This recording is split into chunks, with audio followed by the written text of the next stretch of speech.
In this episode, a kid from small town New England makes it big in Hollywood. From playing with puppets to shedding a tear for Godzilla to receiving a fateful phone call from his parish priest. Movie producer Michael Finnell, this time on Take Me Through It.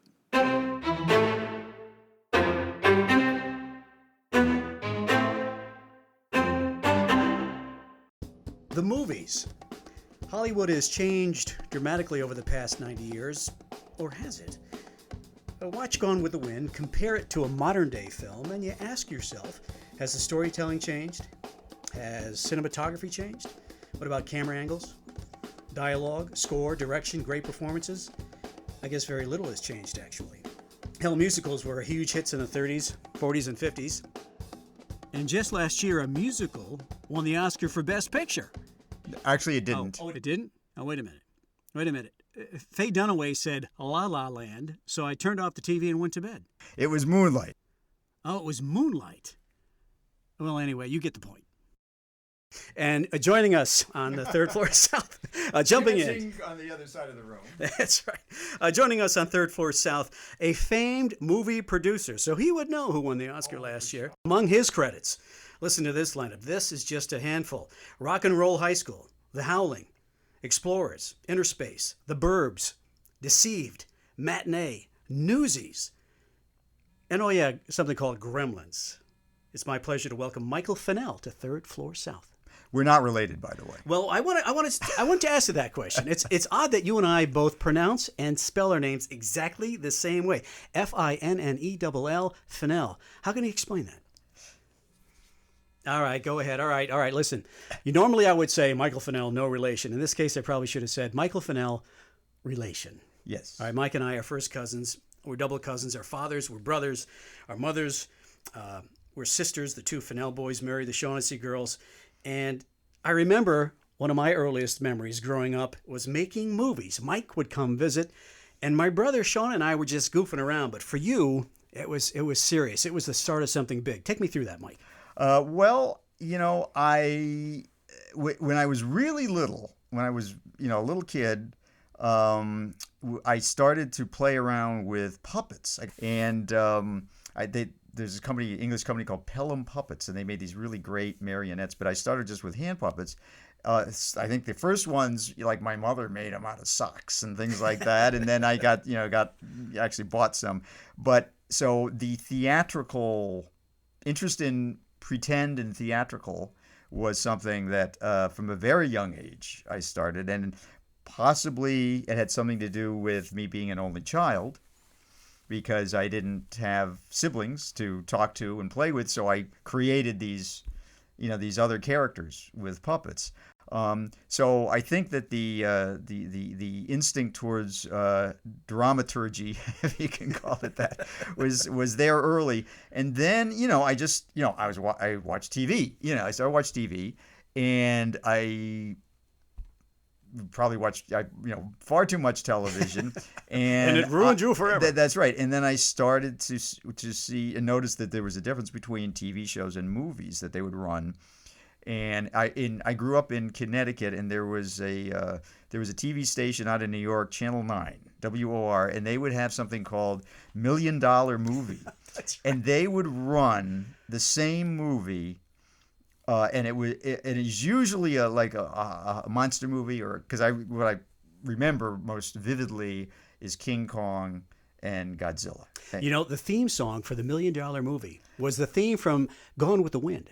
So years later, when I watched Gone with the Wind for the first time, I said, "Sons of guns! They stole the theme song from $1 Million Movie." That's right. So I would watch, for example, Godzilla every time it was on. It was on every night, and then like 3 times on Saturday. And then so I would watch it like my parents must have gone nuts. I mean, this is before VCRs. Yeah, that's right. You had to watch what was on when it was on. But I would watch it again and again. And I remember my mother telling me, and I kind of remember this, is I would always cry when the monster got killed. I cried when Godzilla got killed. That says a lot, actually, and it may explain a lot. And when King Kong fell off the Empire State Building, oh my God, I was devastated. Stop. I was devastated. I'm tearing up just thinking about it right now. I started to read books. I started to get books and reading about the movie business and how movies were made. And then the big breakthrough was I got my parents to buy me a Super 8 camera. I was going to ask you about that. About how old, and do you Well, remember the camera? I'm pretty sure it was in junior high school. It was when that started. I'm pretty sure. So maybe I was 13, I want to say. 12, maybe 12, but probably more like 13, 14.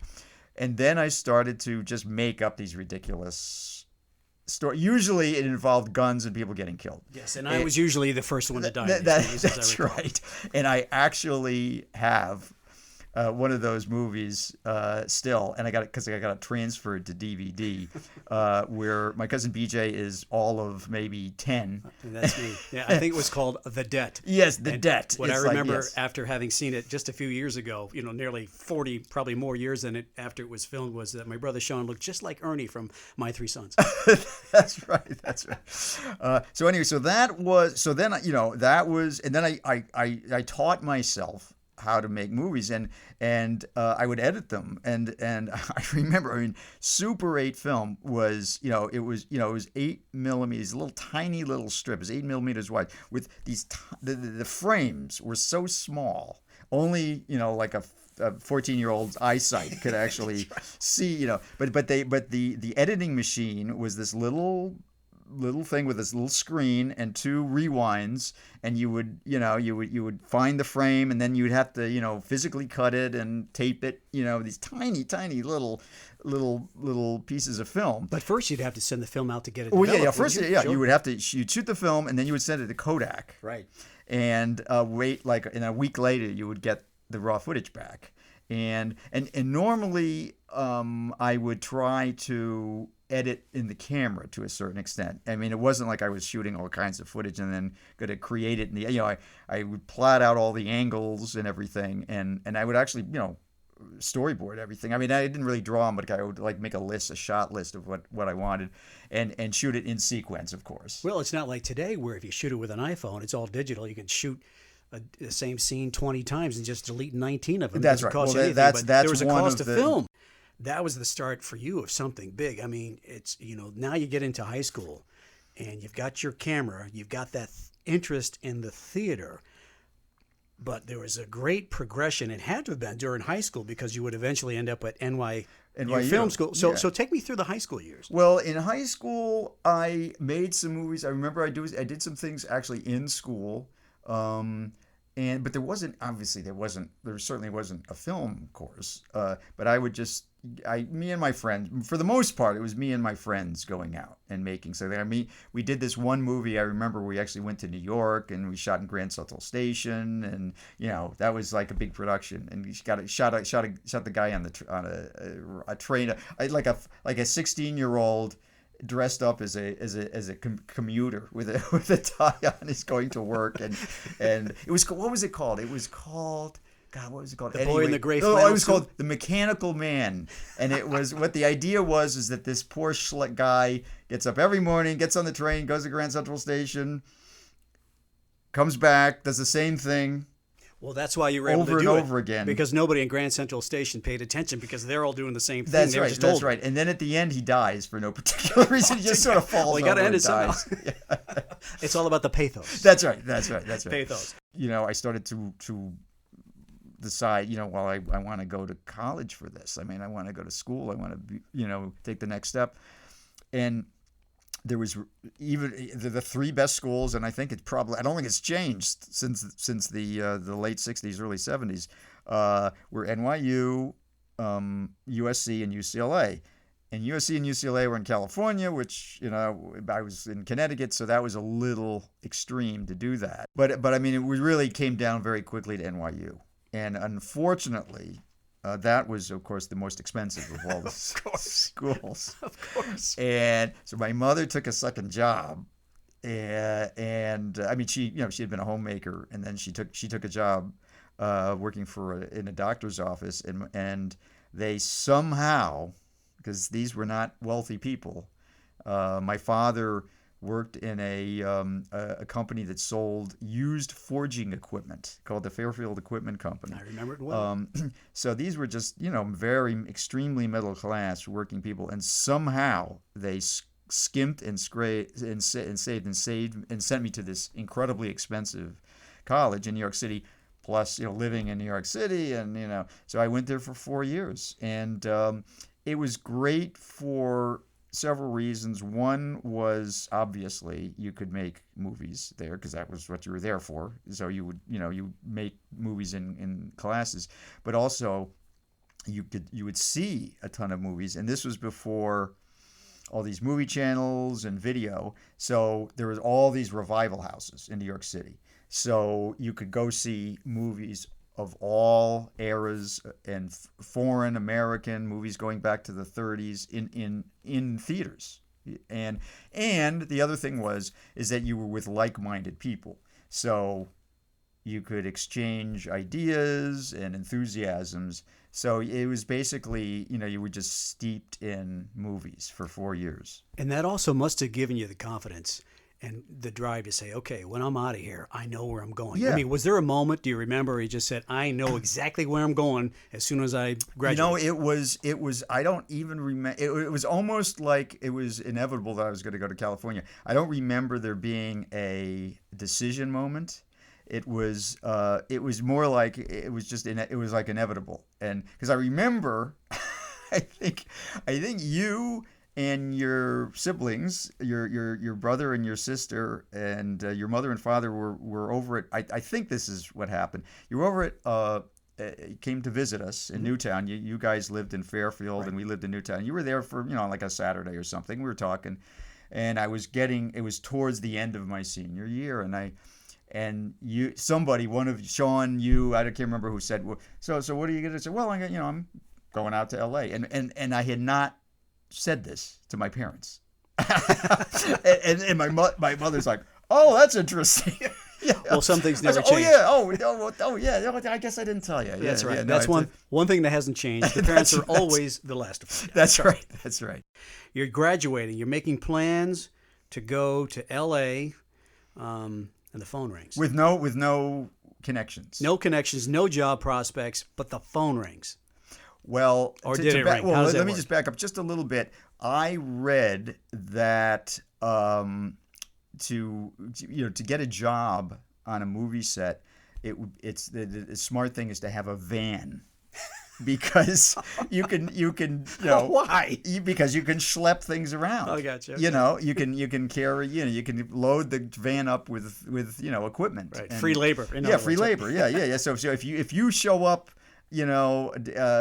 trying to get a job on a low budget movie and you've got your own van, then you're really you get a credit valuable. Guy with the van, Mike Finnell. Exactly. So it was after my senior year, and I'm back home. It was 4th of July weekend, and so on a Saturday, and we go out to look for a used van that I can drive to California, and most of the places were closed. I think now they're 4th of July weekend is like one of the biggest, car sales. But in those days, most of these places there's a couple that were open. Anyway, we didn't find anything.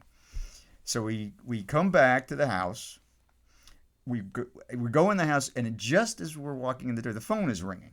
It just started to ring just before we got there. So I pick up the phone. I say hello, and the voice on the other end of the phone says, "Is Michael Finnell there?" And I say, "This is Michael Finnell." He says, "Are you over 18?" I said, "Yeah." I said, "Who is this?" He said, "Well, this is Father so-and-so at St. Rose's Church." We were members of the Catholic Church. "And you have won the church raffle. You win a brand new Plymouth Valiant."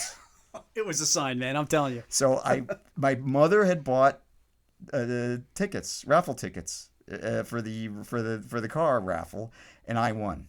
So I didn't get a van, but I had a free vehicle. That's great. And you drove that vehicle not just to California, but if I recall, you had that car for quite some time. I had that car for a while. So Mike gets into that shiny new 1975 Plymouth Valiant. How cool must that have been? And drives across the country. He arrives in L.A., and his first stop is New World Pictures, where he comes face to face with Hollywood legend Roger Corman.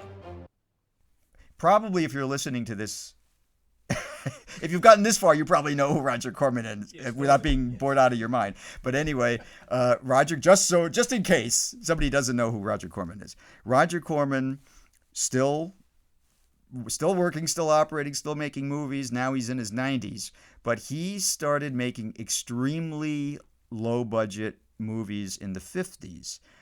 He would direct them and produce them, and these movies were shot in 3 or 4 days for no money, and they had titles like Attack of the Crab Monsters, Viking Women versus the Sea Serpent, and then actually one of the famous was Little Shop of Horrors, which was of course turned into a musical, a successful musical, and starred well, actually it didn't star Jack Nicholson. Jack Nicholson had a small role in it.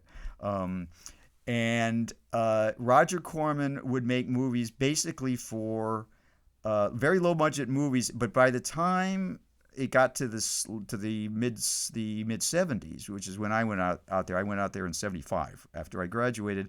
He was now making movies exclusively for drive-ins. And maybe some of you that are listening to this don't even know what a drive-in is. Yeah. But drive-in theaters, or they call them in variety ozoners, is what they called them. Ozoners. You couldn't see the screen. Ozoners because you were outside.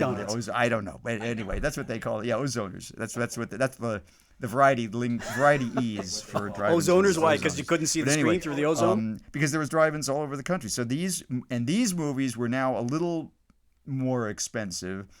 Longer shooting schedules, usually a couple of weeks, the longest schedule would be 4 weeks for these movies, but usually it was 2 or 3 weeks. And these were kind of, it was like the student nurses, things like that. There was 2 genres. There was young, nubile girls, and it wasn't pornography. It wasn't even softcore pornography, but it was slightly titillating. Right. You know, it was like the student teachers, the student nurses, and then that was one genre. And the other genre was car action movies, basically. Well, it's L.A. Right? Or gangsters. Or gangsters is like the Crazy Mama was one with. I missed that one. Yeah. No, Crazy Mama who was that? Who was in that? Was it Cloris Leachman? But the big bad mama was Shelley Winters.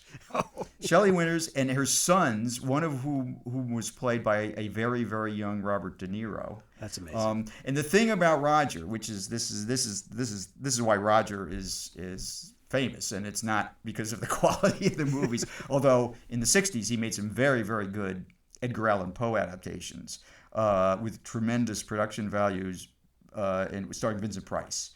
And he got Basil Rathbone and Peter Lorre. He got the old sort of horror stars, and made these terrific Pit and the Pendulum and Mask of the Red Death, etc.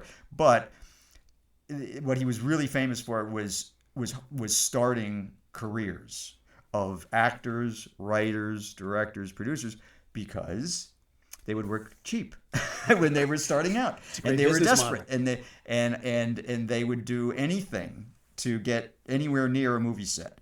And so Francis Ford Coppola, Jack Nicholson, in terms of actors, Jack Nicholson, Bruce Stern, William Shatner, actors like that, and Martin Scorsese made it was his second movie. He made a low-budget movie called Who's That Knocking at My Door, which was kind of a semi-autobiographical movie that he made in New York. But off of that, Roger gave him a movie called Boxcar Bertha, which was a 30s kind of Bonnie and Clyde-ish type of movie with David Carradine and Barbara Hershey, I think. So when and how did you get your first gig, and what was it? What was the first movie you ever worked on? Well, so what I did was when I was still in New York, I heard that there was a guy that was working for Roger And so, of course, by the way, I was a huge fan of Rogers. I mean, I had seen all these movies. I remember watching Attack of the Crab Monsters on probably $1 Million movie, and being scared out of my mind. Oh my God, it was so scary. This crab monster. I remember there was one. I remember one shot where there was like a severed hand. And it was like, oh my God, that's so gross. Anyway, so. And then I went to see, when I was in New York, just before I graduated, I went to see a movie called Death Race 2000, which he had made. And I went, and this is when Times Square had all these, what they call grindhouses. They would run, lower bill, cheapo movies, also pornography, but also just cheap movies. And David Carradine was the star of that. And I had heard that there was a guy named John Davison who worked for Roger. He was an executive, actually. He was in charge of advertising. And he was a kid. He was 23, 24 years old. But he came out and he talked his way into working for Roger, and he ended up head of advertising. So working cheap again, so probably. I went out there, and all I had was his name. And I called him up on the phone out of the blue, and I said, "Hi, my name is Mike Finnell, and I just graduated from NYU, and I'm here, and I heard that you." So, oh, great, just come on in. And as luck would have it, he was just about to start producing his first movie. He had talked Roger into letting him produce a movie, and it was called Hollywood Boulevard. And what it was basically he had to figure out how to make a movie even cheaper than all the other movies that Roger was making at the time. So he came up with the brilliant idea of him and a guy that would end up being one of the most important people in my career, Joe Dante, and Alan Arkush. These were two guys, and what they were doing is they were working in the under John in the trailer department. So they were cutting the trailers. Okay, but these three guys came up with the idea of making a movie about a low budget movie studio called Miracle Pictures. If it's a good picture, it's a miracle. Yes, that's right. Just like from the old Looney Tunes cartoons. If it's good, it's a miracle. That's right. And the brilliance of this idea was that they could use footage from a lot of the other movies. Half the movie was shot already. Yeah, that's right. Half the movie was shot already. You would have Paul Bartel played the director, and you'd have Paul Bartel, and of course dressed in like with a beret and jodhpurs and and an ascot and with a big megaphone going action, and then it would cut to like a car crash from some other movie. Oh, I just knocked over this. Oh, that's okay. Keep going. Okay. Don't worry about it. So you would cut to an explosion, and so they would just use all this footage from these other movies, and so it was a 10-day shooting schedule, because the rest of the stuff was stock footage from other movies, and that's where I met Joe Dante and Alan Arkush, because they co-directed it. Mostly Joe did the dialogue stuff more so, and Alan did the action stuff, kind of, although there was a certain amount of overlap. So there was 2 units shooting simultaneously, and I was the assistant prop man, and $50 a week. Right. Okay, that's what I was being paid, and I was happy. I would have done it for nothing, but I was thrilled to get $50 a week. Hey, $50 back then was $50. And of course, I had to drive a van, which was not mine, but they actually rented a van so I could put all the props in it. The next movie I worked on after that was Eat My Dust. Okay, and that classic title. Yeah, that was a car crash movie. It was about, I can't even remember exactly what the plot was. It was Ron Howard. Ron Howard was the star, because Ron Howard was a big television star. Obviously, he was in the Andy Griffith Show, but this was actually during the Happy Days, which was a huge, enormous hit. So during his hiatus, when they weren't shooting Happy Days, he was able to do a movie, especially a movie with a 3 or 4 week shooting schedule.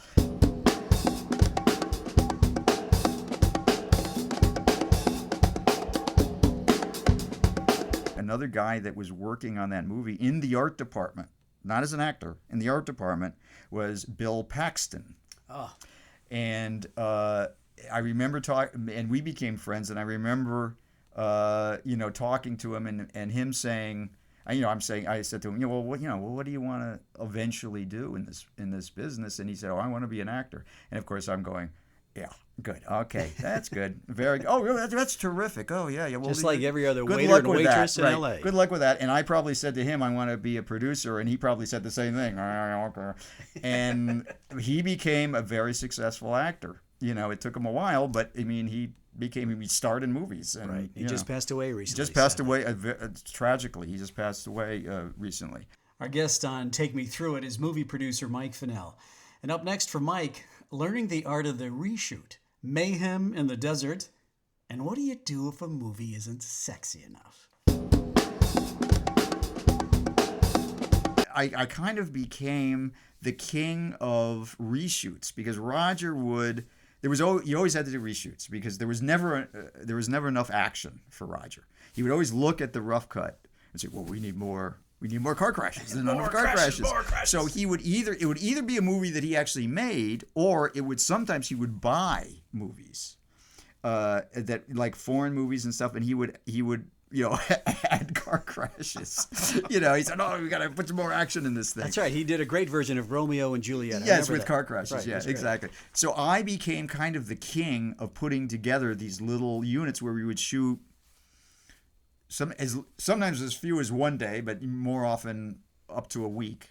And we would just go out and shoot. And sometimes it was just inserts. It was just shooting, like little inserts, like, hands turning keys and ignition and feet, stomping on brakes and stuff like that. The sound would be edited in. That's right. And actually, I remember the dodgiest thing that I ever did was he bought this movie with, I think it was Peter O'Toole and Charlotte Rampling, and there wasn't enough sex in it. Okay. So we got the body doubles for Peter O'Toole, and we shot this sort of soft core, I mean, all it was like, hands rubbing on the guy's back and stuff like that. And then we cut it in so you thought it was Charlotte Rampling and Peter O'Toole, these doubles. That was kind of the most questionable thing that I did. But for the most part, it was action stuff. And then Joe Dante and Alan Arkish and a guy named Joseph McBride, who was and is an extremely respected film scholar. He's written big biographies of Frank Capra and John Ford, and he was a critic at Variety, a film critic at Variety for a long time. Anyway, they came up with this outline. It wasn't even a script. It was just an outline. I actually think Joe McBride actually kind of did write a script, but it was called Girls' Gym. Okay, which of course, that's all you That's all you need. That's all you need. But then I think it was probably Alan, because Alan was a music fanatic. Alan Arkish had actually worked at the Fillmore East when he went to NYU before I did. Joe went to Philadelphia College of Art, but John Davison and Alan Arkish had gone to NYU. And so Alan and I said, look, I'll produce and you direct. So now we got to talk Roger into letting us do this, right? So we decided we wanted Rock and Roll High School was the title. That's classic. That's absolute classic. And so we went in, and Roger, we went into Roger's office, and we said, well, here's the idea. And he was going, that's interesting. This is very interesting. But at the time, this was at the height of the disco era, right? So Roger said, well, yes, but it's got to be disco high, right? And so Alan, the color, we're sitting there and I see the color of his face. Disco high, just drain, right? So we go, okay, Roger, well, let us regroup and we'll come back to you. So we go on. So Alan says, I guess we went back in there like a few days later. So Alan came up with the idea, and this was brilliant. He said, if I act crazy and like if I act nuts in the meeting, he'll think that I'm passionate about it, which I am. So we go in, and he says, okay, Roger, we've been thinking about this disco. It's got to be rock and roll. I'll tell you why. And so he goes on this monologue about rock and roll and what it means, and starting with Elvis and everything else, and then and you know, like the Who and Peter Townsend, and he jumps up on the couch in Roger's office, and he's like you know, air guitar. He's doing air guitar, and he's going, and Roger is like sort of shrinking back in his seat, and he goes, well, I could see you're very serious about this, so he gave us the go-ahead to make Rock and Roll High School. That's beautiful. So we hired these two young writers to rewrite the script, because you know, now we had a clear idea of what we wanted to do, and we had to find the rock and roll band to be the centerpiece, because it was all about this girl who was a big rock and roll fan, and she had to be a fan of a band, you know, and we needed a real band. So for a long time, there was a band at the time that was hugely popular called Cheap Trick. Right. And we tried to get them for a long time. We kept going back. Cheap Trick was too expensive, perhaps? Cheap Trick, yeah, they were just too. It was just too difficult. So at the time, there was an attorney that worked for Roger named Barbara Boyle. She was his head of business affairs, which is what they call lawyers in the movie lawyers that work for the studios in the movie business. And she knew a guy named Paul Almond, and Paul worked for Warner Brothers Records. And so she called him, and she said, you know, we need a band for this movie. We're having a hard time. Can you help us? So he said, well, you know who would be great? They had Sire Records, was a subsidiary of Warner's, and they had the Ramones. And at first, Alan, I go, Ramones, yeah. But then we realized it was actually perfect. It was actually much better than Cheap Trick, or because they were too like sort of respectable. And I mean, the Ramones were like perfectly in sync with the down and dirty nature of this movie. And there was their manager was a guy named Seymour Stein. Well, actually, it was a husband and wife team. It was Seymour Stein and what was the wife's name? But anyway, and not only was he able to get us the Ramones, but he got us all kinds of songs by other bands to put in the movie, including Paul McCartney. He called Paul McCartney on the phone and said, hey, can you give us a song for this movie? He said, sure. Paul McCartney wrote a song and recorded a song for this low-budget, cheapo movie. What was the song? It's at the very beginning. It's at the very beginning of the movie. It opens. It's under the credits. It starts off with PJ Soles, who plays Riff Randall, the girl, the star of the movie, and they're outside the high school, and the credit sequence, and this song is playing over the credits. I can't remember the name of the song, but it was a Paul McCartney song. How about that? And Sir Paul McCartney. That's he wasn't Sir then, No, sir. even. But I came up with a brilliant idea that almost got us killed, which was we had to shoot there were these big concert scenes with the Ramones, you know, and there had to be a big audience. So we couldn't afford these extras. We couldn't afford to pay extras for the crowd scenes. So I came up with the idea. We shot one concerts in the Roxy, which was right on Sunset Boulevard, and the other one at the Whiskey A Go Go, which was, they were like right next to each other practically. These were like big venues. I mean they actually weren't physically big. They were pretty small, but big names came and played in these places, and they were, you know, right on the Sunset Strip. So what we did was and plus we had to pay them. Obviously, you know, we had to pay a location fee, which was expensive. So I came up with the idea. Well, I tell you what we'll do is we will advertise this on KROQ, which was the big rock station, K-Rock in Los Angeles. And there was a guy that there was a DJ named Rodney Bingenheimer who was he's sort of the Zelig of 70s rock and roll. He was like ubiquitous. He was always around. He was a really bizarre character.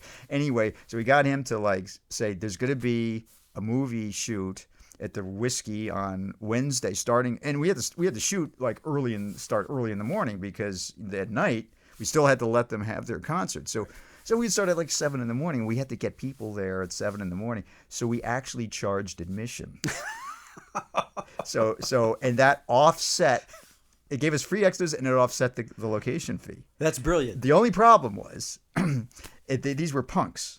Right? The hardcore Ramon fans, and Ramones were a punk band, and the hardcore fans were, the mosh pit. I don't know if that's something from that era you may not remember, but they would literally headbangers they would call, because they actually did that. They banged their heads together, and so some of them were a little hardcore, and we had to keep shooting the same songs over and over again. Right, because we had to get angles and cut them together.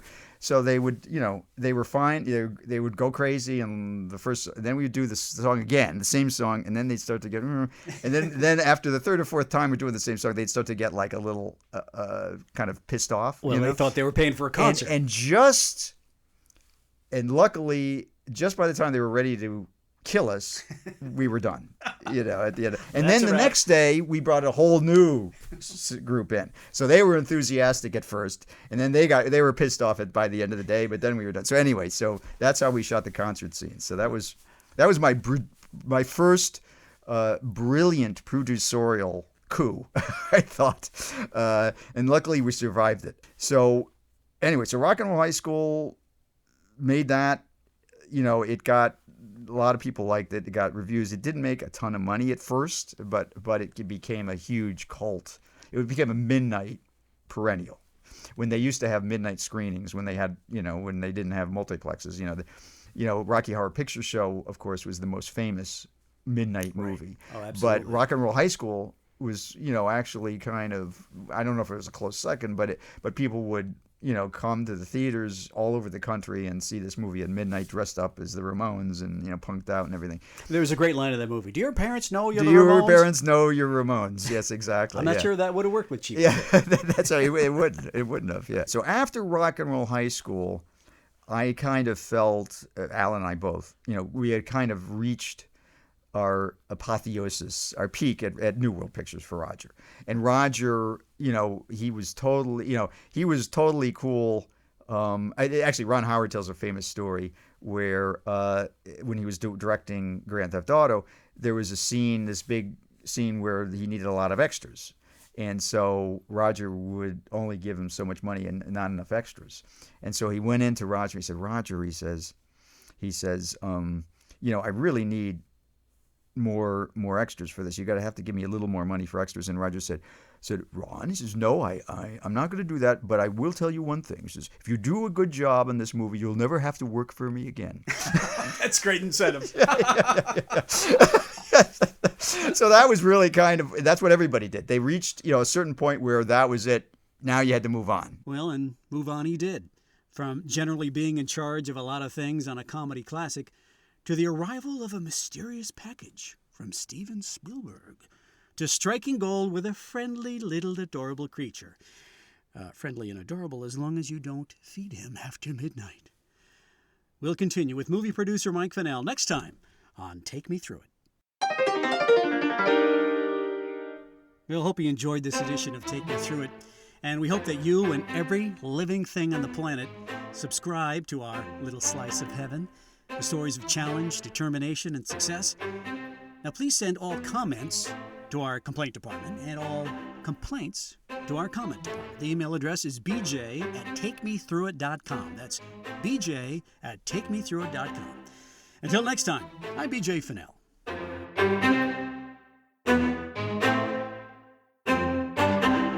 Take Me Through It is a Third Floor South production of Finnell Communications, LLC.